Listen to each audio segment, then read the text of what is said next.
Petrol diesel जपून वापरा, इंधनाबद्दल पंतप्रधान मोदींचं मोठं आवाहन. भारतावरही युद्धाचा परिणाम होत असल्याचं मोदींचं वक्तव्य. वर्षभर सोनं खरेदी करू नका, इराण अमेरिका युद्ध आणि जागतिक आर्थिक संकटाच्या पार्श्वभूमीवर पंतप्रधान मोदींचं आवाहन. परकीय चलन वाढवण्याचं ध्येय. वर्क फ्रॉम होम ऑनलाईन मीटिंगवर भर द्या, मेट्रो प्रवास, इलेक्ट्रिक वाहनांचा वापर अधिक करा, मोदींचा जनतेला सल्ला. पेट्रोल डिझेल संदर्भात मोदींनी केलेलं आवाहन योग्यच, अधिकचा उपयोग केल्यास अडचण निर्माण होऊ शकते, मोदींच्या आवाहनावर मुख्यमंत्री फडणवीसांचं भाष्य. जागतिक बाजारपेठेत कच्च्या तेलाच्या किमतीत मोठी वाढ, ब्रेंट क्रूड ऑइलचा भाव प्रति बॅरल $104 वर. ट्रम्प यांनी इराणचा शांतता प्रस्ताव फेटाळल्याचा परिणाम.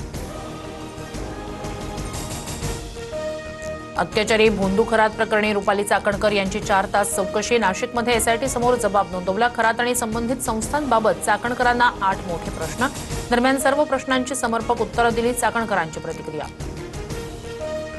संतांकडे वाकड्या नजरेनं बघणाऱ्यांचा कार्यक्रमच होणार, मंत्री नितेश राणेंचा इशारा. तर संग्राम भंडारे प्यादा, माझ्यावरील हल्ल्यामागे राणे सूत्रधार असावे, मुख्यमंत्री दखल घेणार का, विकास लवांडेंचा सवाल.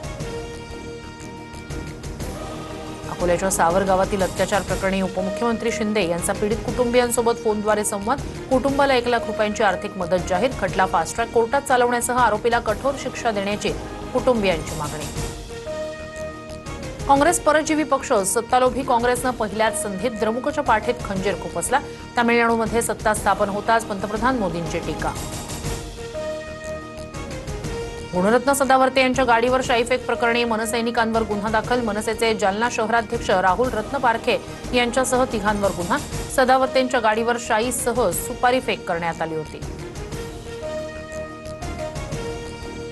1 किलो कांद्याला ₹1 भाव. संतप्त शेतकऱ्यांचं मुख्यमंत्री फडणवीसांना पत्र. कांद्यासह शेतकऱ्यांना ₹1ही पाठवला.